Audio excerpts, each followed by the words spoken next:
Assalamualaikum warahmatullahi wabarakatuh. Kembali lagi bersama saya mengenai tentang budidaya burung paruh bengkok. Di sini saya akan menjelaskan mengenai tentang burung SC atau biasa yang disebut sunkaner.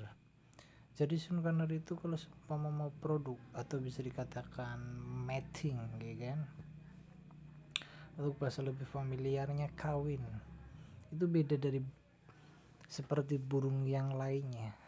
Jadi untuk sunkaner itu mempunyai keunikan kawinnya yaitu seperti ini.